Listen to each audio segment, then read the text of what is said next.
Today, we're making a really fucking good lobster roll. In fact, this was the lobster roll that I served on my menu at the Bonney Read for years, and it was a crowd favorite. This is what makes it really fucking good. One, it's served cold on a hot toasted brioche bun. I jazz it up with a little bit of lemon dressing that has fennel pollen and espelette. I'll go into more about that later. But trust me when I tell you, this fucking thing is amazing.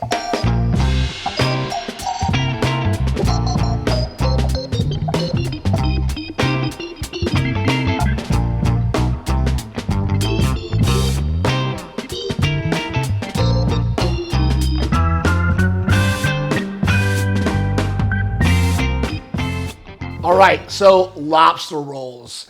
It is probably one of the most quintessential seafood, classic seafood dishes. Now, when it comes to lobster rolls, there's a couple schools of thought. There is the hot butter lobster roll, and of course, the cold lobster roll. Now, I prefer the cold, and here's why. I love the contrast with you get that butter toasted roll, and then you get this beautiful, unctuous, plump lobster salad with a really simple, dressing with very minimal ingredients, and it just really highlights the beautiful the lobster meat. Again, that's me. Some people think I'm crazy. They prefer hot butter lobster rolls. Listen, if I'm eating hot lobster, I want it just dunked in butter, served with some corn on the cob and some coleslaw. That's me. Whatever. Go with it. So let's get right into making these things. First thing you want to do is get the biggest pot you have and fill it with water. Now, the reason why you want the pot to be big is because you never want your water to stop boiling once you add the lobster to it. If there's too little water, the water will stop. I know I'm saying water, I'm from New Jersey. The water will stop boiling, and then your lobsters are poaching. We really want them to vigorously stay boiling for about 8 minutes, depending on the size. These are 1.5 pounds. So I think that's the perfect size for a lobster roll. I have 2 lobsters, as you can see. That's gonna make me 2 lobster rolls because you're gonna get about 4 to 4.5 ounces of meat out of these bad boys each. I'm gonna show you how to do that too. In addition to making sure you have enough water, you wanna make sure that your water is heavily salted. You literally want this to taste like the ocean.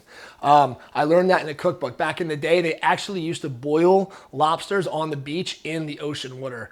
I tried that one time and I got a bunch of sand in the water, so I don't do that anymore, but I do add sea salt. Check it out, sea salt. All right. So while that water is going to come to a boil, I'm going to go ahead and make my dressing. Your dressing should really be simple. At the Bonney Read, my seafood restaurant, we used a lemon dressing, which is really just a jazzed up aioli. We put things like fennel pollen, celery seed, and a little bit of espelette, which is a French style chili pepper, and some creme fraiche, which is similar to a sour cream or Mexican crema. So I'll show you how to make that real quick right now. So it's going to start with a 1/2 cup of mayo. I use Kewpie mayonnaise. It's the Japanese style. You can use homemade. You can use really whatever you want. Got a piece of something in there. So that's that. About a quarter to a quarter to a third of a cup of creme fraiche. That's it. I don't need it all. Put a little too much in there. 1/4 teaspoon of that espelette, like I said. Fennel pollen. I know what people are going to say. That's not something I have in my cupboard, blah, blah, blah. You don't have to use it. You could use crushed fennel seed. You could mix it all together. It's entirely up to you. But I like using fennel pollen because it has this really strong anise flavor. It's unique, and I just do it like this. That's it, right in the pan. And then your celery, salt.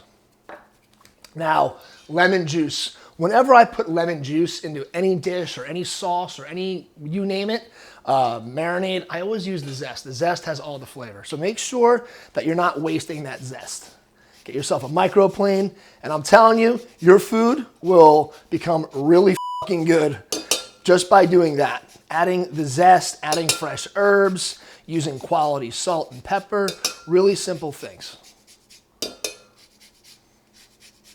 If you notice, I'm not digging into this thing. It's just like I'm filing my nails. You don't even see any white.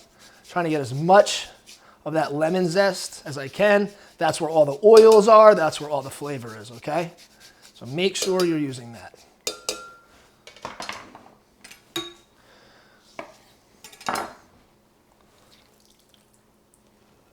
juice, bang,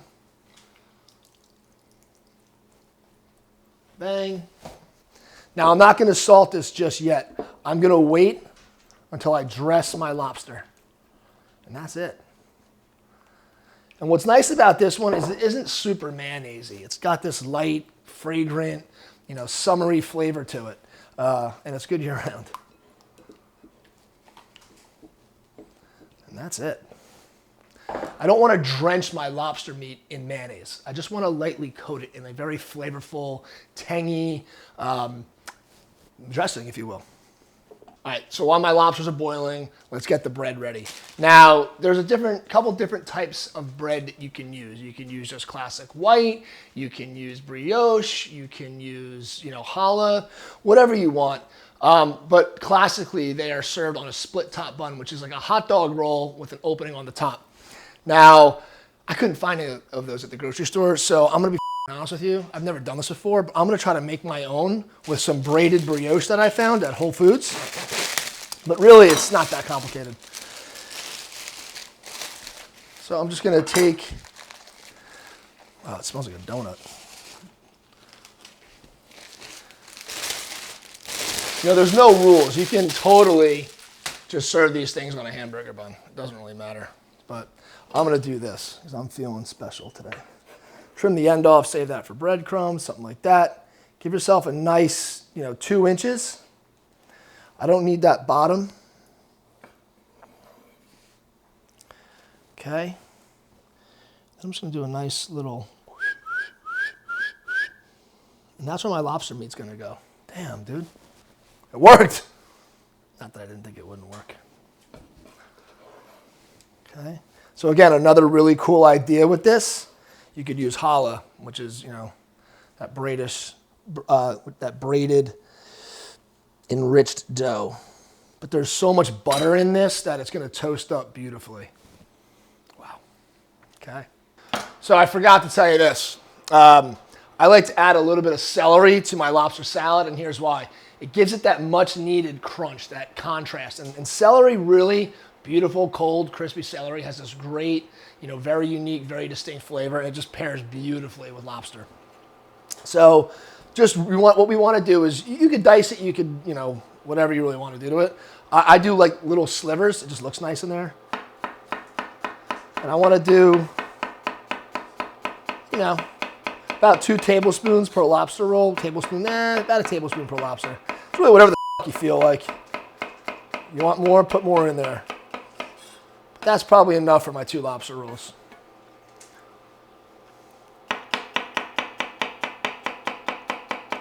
Again, you want it to kind of pair nicely with the lobster. You don't want it too thick because it will overpower and you'll be chewing on it. But you just want that nice little light, crunchy, bright flavored bites in there. Will pair beautifully with the lobster. All right, the time has come. My water has come to a boil, and it is time to send these guys off into the afterlife. So if this isn't your thing, if you're squeamish about that, I suggest maybe hitting the fast forward button on your screen there. Otherwise, this is how you properly, humanely dispatch the lobster. So when you put it in there, you're not cooking them alive. So you'll go right here. That's it. Party's over. Yep. So we're going to go right here, right to the brainstem, and over. That's life.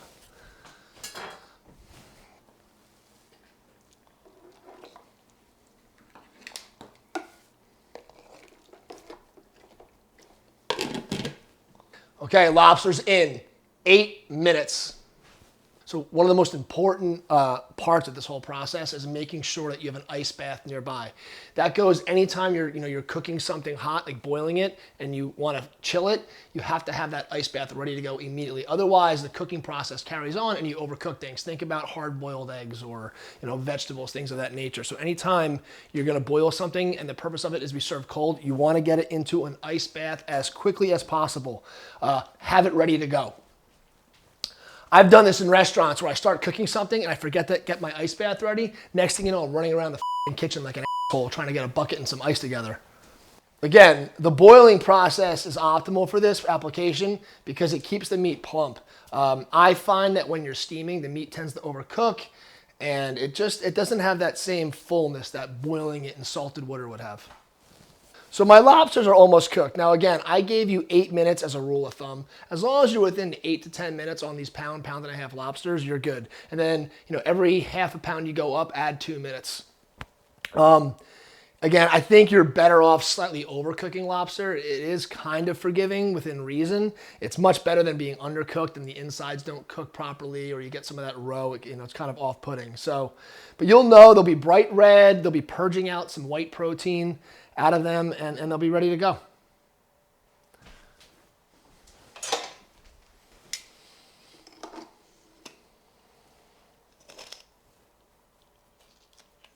All right. Into the ice bath we go.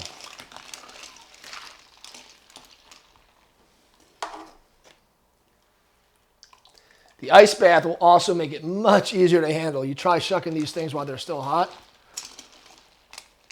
Another key thing, make sure you got a big enough ice bath. Jack James. There we go. Make it fit. But yep. Now that's going to stop the cooking process dead in its tracks. It's going to make it easier to, shuck and clean the lobsters. And we're going to be in business. All right, time to break these bad boys down. If you can, do this over a sink. So when you rip the lobsters open, there's going to be some water purging out. You don't want that all over your cutting board. It's just going to make a big mess. So over the sink or a bowl or a pot, whatever you have at your disposal. Claws. Oh, yeah. There might be a little bit of roe left in there. You can just scoop it out. We're going to rinse the lobster meat anyway, so don't worry about that. Now, if you're cooking these at bulk, you can absolutely do this before the cooking process. You can put your tail, you can rip the bodies off and just put the claws and the tails right in the boiling water. Your claws, some people say your claws cook a little quicker than your tails, but doing the whole lobster makes it a little bit more manageable, but it does take up more space in the pot. So if you're cooking, let's say lobster rolls for 8 people, you might want to go ripping the tails and the claws off first. But this worked just fine for today. And we're off.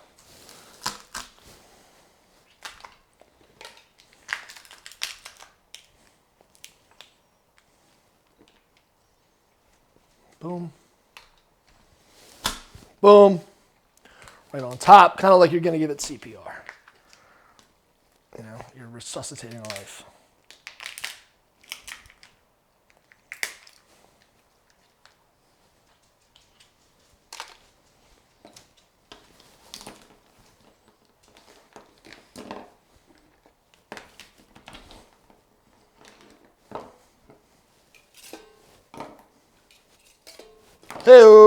The claws on that bottom part has a feather bone. It's a clear piece of cartilage that goes all the way through. So you don't want to rip that off and leave it in there. So you want to just kind of break, twist, and it should come right out like that, okay? If you rip it off too quickly, that remains in there. Then you go to chop your lobster, and that's what you get, those little pieces. Okay, so same thing. So boom, do it lightly. Twist, kind of like you're starting a car a little bit. Bang. Sometimes you lose it. If you lose it in the meat, just remember what one it is so that you can go back in and fish it out before you chop up the lobster tails. And again, there's a lot of water in here, so you can do it like this too. Boom. Okay, I like these. Some people don't like these. I like them. They look really cool as a presentation. Okay, now take your knife, heavy knife, cleaver, fine. Come on, motherfucker. I want to cooperate. There we go. See? There we go. Bang. I'll do better. I'll do better on this one. All right, feel it. Yes! That's what I'm talking about.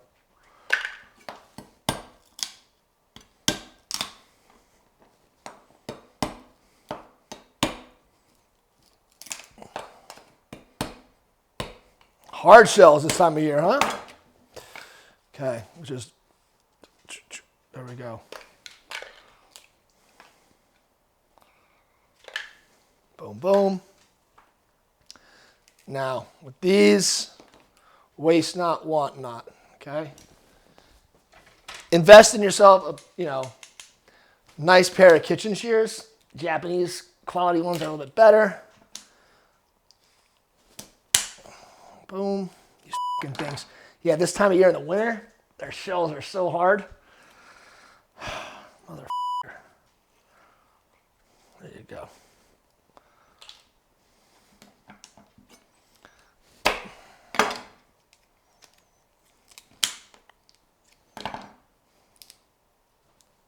So while I'm doing this, I want to kind of give you guys a little rundown on lobsters. So yeah, this time of year, they're very hard shell. In the summer, when they're molting, their soft shell lobsters are a lot easier to work with.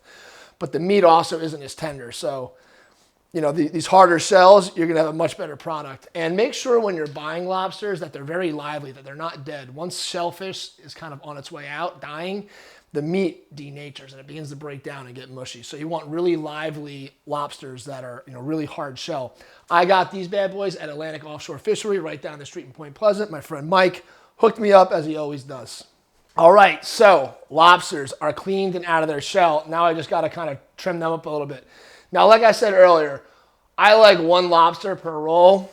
These guys had a much better yield. So you could probably get, on the lighter side, 4. On the really generous, abundant side, you could give 2. It's really up to you. But I like 4 ounces of dressed lobster meat per roll. But looking at this, this yield, I could definitely get a few more out of this.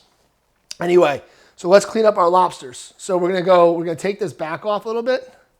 You could use this, but you just want to kind of cut that up a little bit better. And you're going to add that to your knuckle meat, okay? Then I take this tail, go right like this, okay? Same on this one. There's a little bit of that roe I was talking about. Those are just eggs. They're harmless. Don't worry about it. If they freak you out, just do this. No problem, right? I like them. In restaurants, we save that, we cook it, and we grate it over pastas. It's delicious. And then you want to just do nice little bite-sized chunks in there. Okay? I'll run my knife through this a little more finely. Boom. Oh, yeah. More than enough for 4 lobster rolls with this. Crazy. Really nice lobsters. I'm starting to think these weren't pound and a half. I'm starting to think he hooked me up. I think they were closer to 2. I didn't weigh them. All right, and we're going to go just like this. Boom. Don't mince it up. You want to see that there's lobster in there, okay? Now, another thing, you could get to this point and you could totally just use this for a pasta, as a, mainly a pasta, but you could fold it into risotto, something along those lines. You could saute it in a little bit of butter and serve it with some, on top of some filet mignon. There's a lot you could do. This is a very versatile preparation. All right. Where is my bench knife? Okay, so here we go. Time to dress the lobster. Boom.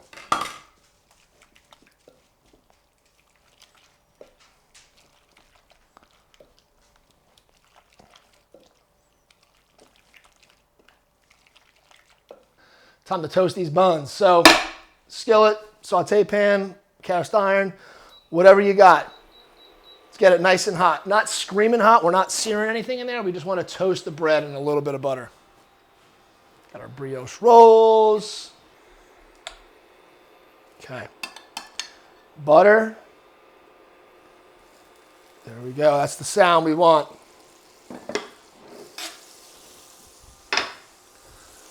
Just like making grilled cheese, no different,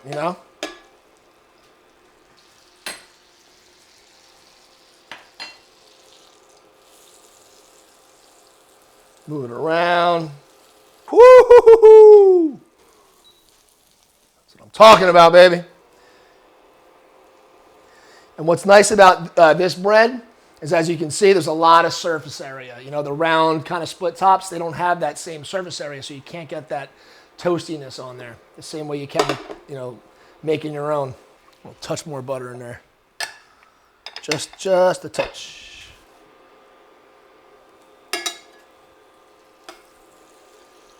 Right under the bread.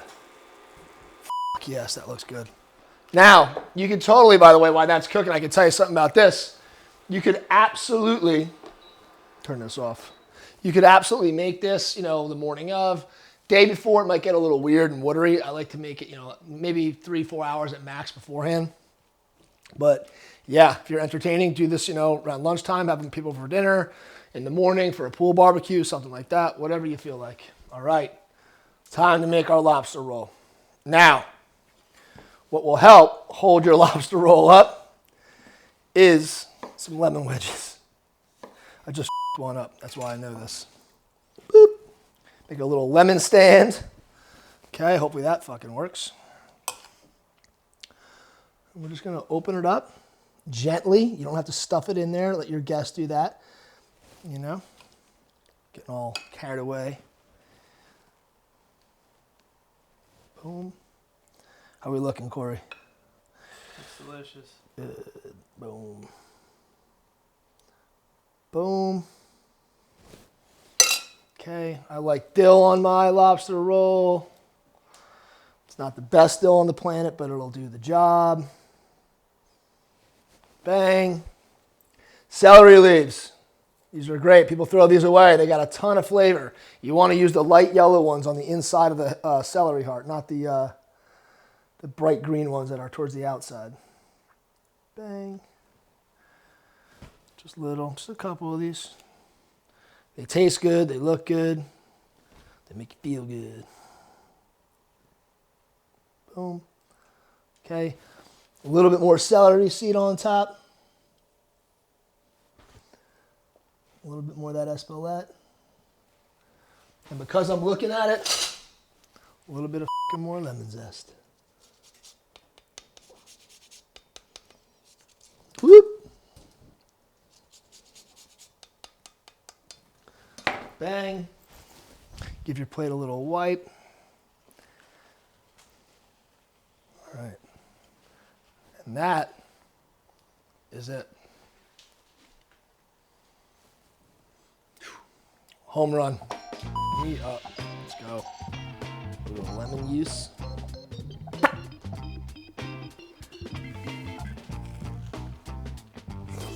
Oh my God.